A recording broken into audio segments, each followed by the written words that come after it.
A dark night, the moon disappearing behind the trees. Actually, the moon is still there, but there is the illusion of leaving, like the illusion of relationships.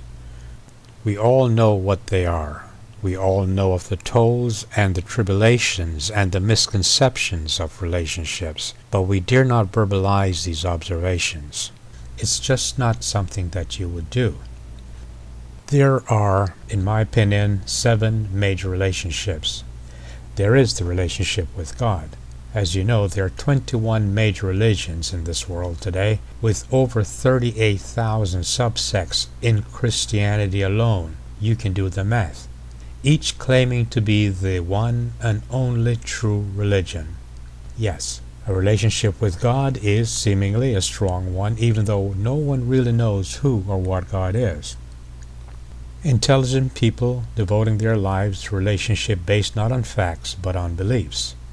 People give their lives for this seeming illusion, and they also give their wealth and their soul to the manipulators of this belief system.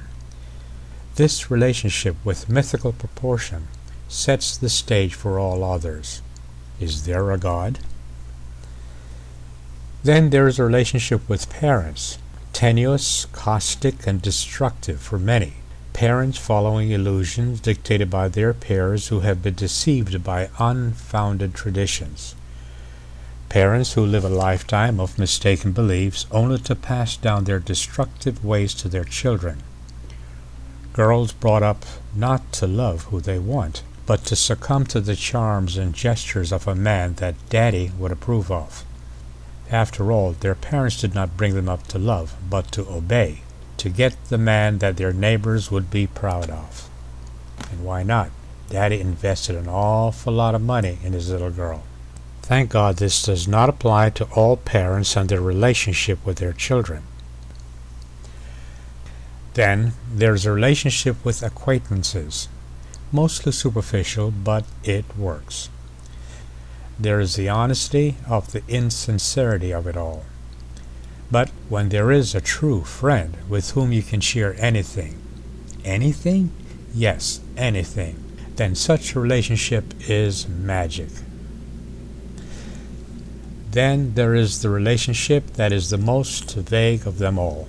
That is the relationship of marriage. It takes the highest toll of one's psychic and self, but that is part of what is expected. It is considered noble to suppress the desires of self for the illusion of cohesiveness. It is understood that there is no such thing as a truly successful marriage, only workable marriages. And we, those of us who have had the experience, know that workable marriages are all, yes, all based on compromises. The formula is simple. Take self out of it, grow effective projection of satisfaction, and then show the neighbors how wonderful things are. And, above all else, if there are children involved, they must never know the truth. If there are children involved, burden them with constant reminders of the sacrifices that you have made for their sake. What a legacy to leave to your children, huh? Train them to short-circuit their own chance of happiness for the illusion of pleasing you, their parents. I knew a woman who wanted more than anything else to love and to be loved.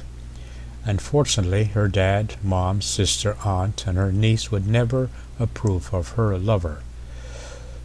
So, she too joined the masses and suppressed her true desires and brought home the man that everyone would approve of. After all, that's a small price to pay for being obligated to such an expensive education, paid for by Daddy. Then there's a relationship with work, what you do, how you define yourself. A golf partner once told me that he turned out to be a very rich dentist, and his parents were very proud of him for doing what he was told. He had the houses and the cars and the wives to prove how rich he was. But after his parents died and the wives were all scattered, then he realized that he should have pursued his childhood dream of becoming a woodworker. He would not have been as rich, but he would have been happier. He discovered that for him, the purpose of life was not to push his hands in people's mouth, but to have created art and beauty from wood. What we do is important. If we can wake up every day and do what we love, then we have discovered the secret of life, which is to be happy. That's it, to be happy. Finally, there is the relationship with self. In my opinion, the most important of all. I think one has to find oneself before one can even attempt to have a relationship with God. I think it is imperative to know oneself before it is possible to decipher the code with your parents. Without knowing and being true to oneself, your relationship with your parents is as they dictate and will always be so. I think that without knowing oneself, then your relationships with acquaintances, especially with friends, will be superficial at best. After all, who are you? I think that without self-knowledge and fidelity to one's self, a relationship in a marriage is simply a game. It is two people on a stage acting out a script written by someone else. It works for millions, of course, and who's to say that upsetting such arrangement is best? Best for whom? Then, of course, there is what we do, our work, our career. When self is inserted into what we do, then we are assured, I think, the beauty and grace of self-satisfaction in what we do.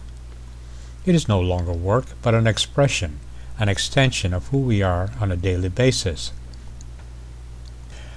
I think that to find true happiness and true life satisfaction, one must go away from the influences of the world and from the influences of those who have already sold their soul into the slavery of society, and one must find their tree to sit under and await their enlightenment, so to speak. One has to devote their 40 hours, their 40 weeks, 40 years, or 40 lifetimes in pursuit of that quest of self-discovery, and then once found, to be true to that discovery. All else will then fit into place, including that ultimate goal of finding that circle of one love.